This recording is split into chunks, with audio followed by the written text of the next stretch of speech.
Assalamualaikum warahmatullahi wabarakatuh. Alhamdulillah nahmaduhu wa nasta'inu wa nastaghfiruh wa na'udzubillahi min syururi anfusina wa min sayyiati a'malina. May yahdihillahu fala mudhillalah wa may yudlil fala hadiyalah. Asyhadu an la ilaha illallah wa asyhadu anna Muhammadar Rasulullah. Allahumma shalli wa sallim ala Muhammadin wa ala alihi wa sahbihi wa sallam, amma ba'du. Jamaah rahimakumullah. Alhamdulillah, senantiasa kita panjatkan puji syukur kita kehadirat Allah Subhanahu wa taala. Salawat serta salam kita sampaikan kepada junjungan kita Nabi Muhammad sallallahu alaihi wasallam. Jamaah yang berbahagia, bila kita ditanya apa yang selalu berada dalam genggaman tangan kita, tangan orang-orang di zaman milenial ini, maka jawabannya adalah handphone, gadget. Nah,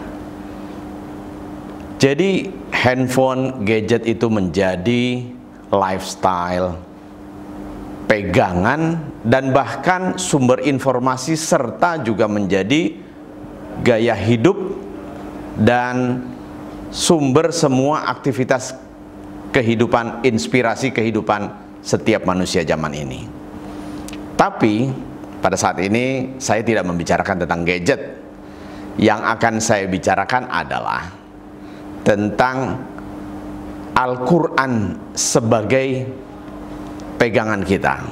Kita berharap agar Al-Quran berada dalam genggaman tangan kita, sebagaimana yang diminta oleh panitia dalam kegiatan tausiah kali ini. Genggamlah Qur'anmu.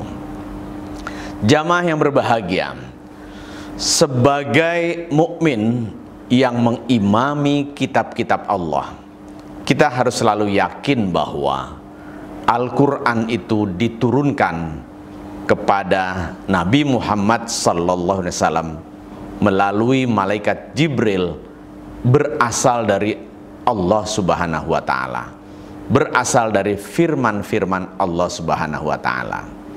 Oleh karena itu kita wajib untuk mengimani, lalu wajib pula kita jadikan sebagai pegangan hidup kita. Untuk bisa mengamalkan, untuk bisa mengimani, kita harus faham makna-makna dari Al-Quran, agar kita dapat bahagia di dunia dan akhirat.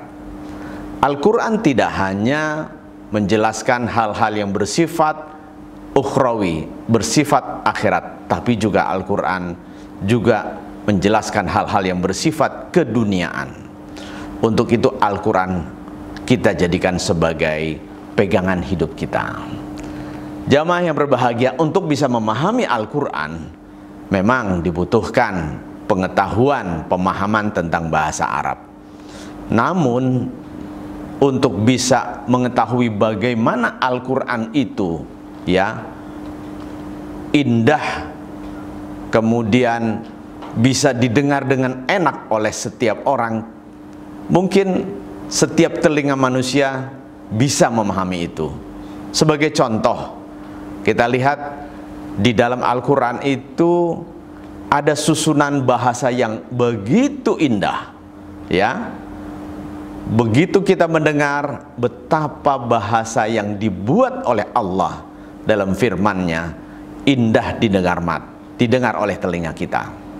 Sebagai contoh, misalnya ketika kita mendengar bacaan surat An-Nas, Bismillahirrahmanirrahim, Qul a'udzu birabbin nas, malikin nas, ilahin nas, min syarril waswasil khannas, alladzi waswisu fi sudurin nas, minal jinnati wan nas.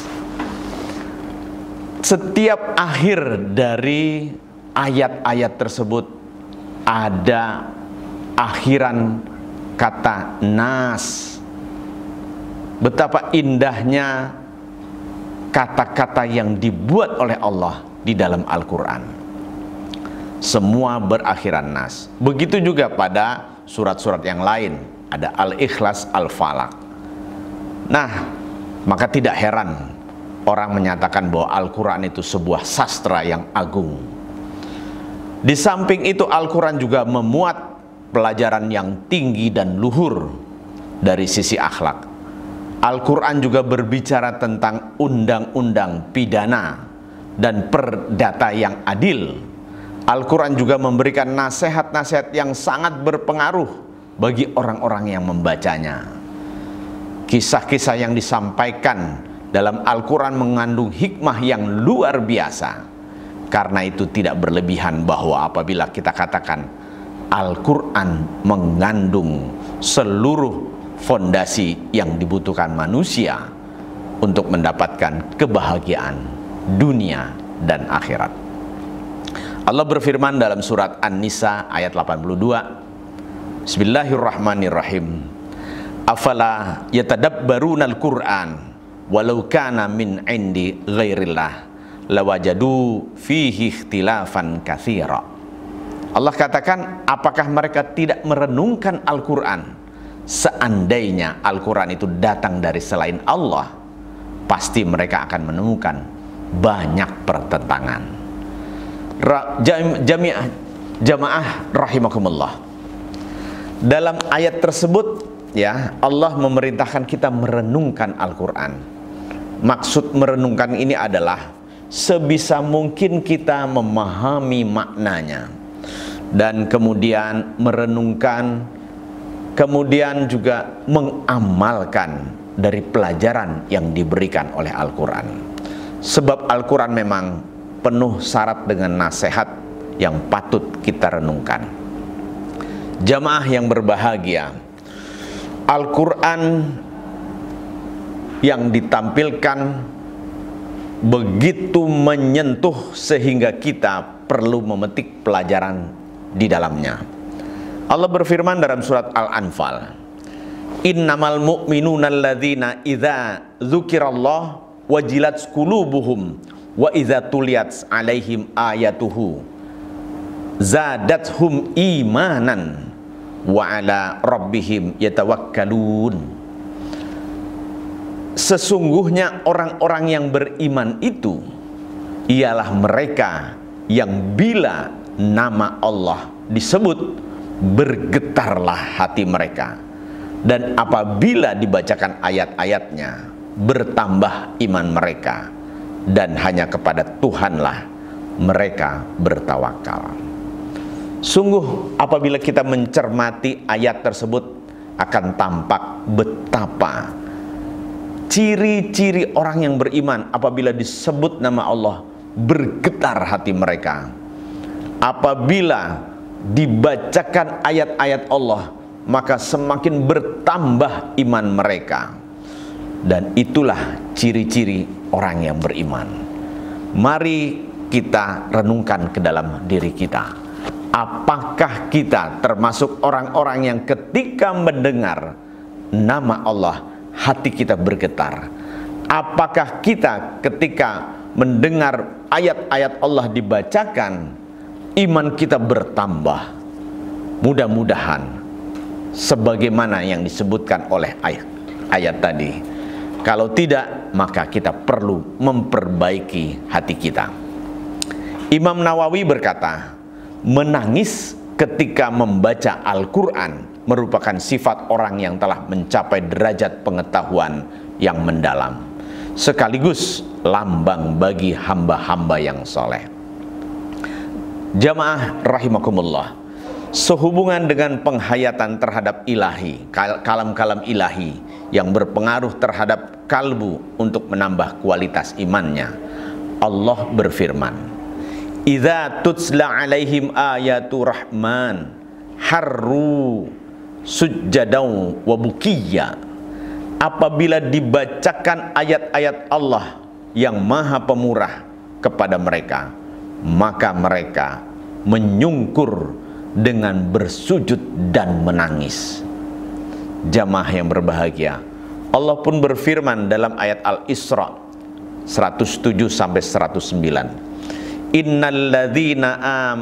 innalladzina utul ilma min qablihi idza tutsla alaihim yakhirrun lil asqani sujada wa yaquluna subhana rabbana in kana wa'du rabbana lamaf'ula wa yakhirruna lil asqani yabkuna wa yazidukum khusyu'an. Sesungguhnya orang-orang yang telah diberi pengetahuan sebelumnya, apabila Al-Quran dibacakan kepada mereka, mereka menyungkurkan wajah, bersujud dan berkata, Maha suci Tuhan kami, sungguh janji Tuhan kami pasti dipenuhi. Dan mereka menyungkurkan wajah sambil menangis dan mereka bertambah khusyuk. Jamaah yang berbahagia, kalau kita coba telaah lembaran sejarah Rasulullah SAW dan sahabat, kita akan menemukan betapa beliau sangat mengagungkan dan khusyuk dalam merenungkan maknanya. Bahkan terkadang mereka menangis terseduh-seduh sehingga iman mereka bertambah. Satu ketika Rasulullah SAW berkata kepada Abdullah bin Mas'ud, bacakan untukku Al-Quran ya Abdullah. Nah, kemudian Abdullah bin Mas'ud menjawab, bagaimana saya akan membacakan untukmu padahal Al-Quran diturunkan kepadamu? Nah, kemudian Rasulullah bersabda, ya, tetapi aku ingin mendengar dari orang selain aku. Abdullah bin Mas'ud pun membaca surah An-Nisa hingga pada ayat fa kaifa idza ji'na min kulli ummati bisyahidi wajibna bika ala haula'i syahida. Maka kemudian Rasulullah saat mendengar pada ujung ayat yang dibaca tadi An-Nisa 41, Rasulullah berkata, cukup ya Abdullah. Ketika Abdullah bin Mas'ud menoleh, dia melihat wajah Rasulullah SAW. Sebab beliau meneteskan air mata dan beliau menangis terseduh-seduh. Beliau membayangkan pada suatu saat di hari kiamat nanti akan kedahsyatan yang datang. Di waktu itu, ketika beliau dipanggil untuk menjadi saksi atas umatnya dan permohonan syafaat bagi orang-orang di padang mahsyar. Inilah perkara yang menyedihkan. Jamaah yang berbahagia, itulah teladan dari Rasulullah SAW dan para sahabat yang mulia. Mereka begitu mencintai Al-Quran. Ketika membacanya, mereka merenungkan maknanya. Terkadang mereka sampai menangis. Ketika mereka mencoba untuk memahami maknanya, mereka ingat akan apa yang terjadi nanti di hari akhirat. Jamaah yang berbahagia, ketika Al-Quran itu dibacakan, bergetar hatinya dan iman semakin bertambah. Mudah-mudahan kita akan juga seperti yang dilakukan oleh Rasulullah dan para sahabat. Bertambah iman kita ketika Al-Quran itu dibacakan. Bergetar hati kita ketika Allah itu disebut namanya. Dan mudah-mudahan semakin dekat kita kepada Al-Quran dan semakin mencintai Al-Quran. Demikian yang dapat kami sampaikan, semoga bermanfaat. Billahi taufiq wal hidayah. Wassalamualaikum warahmatullahi wabarakatuh.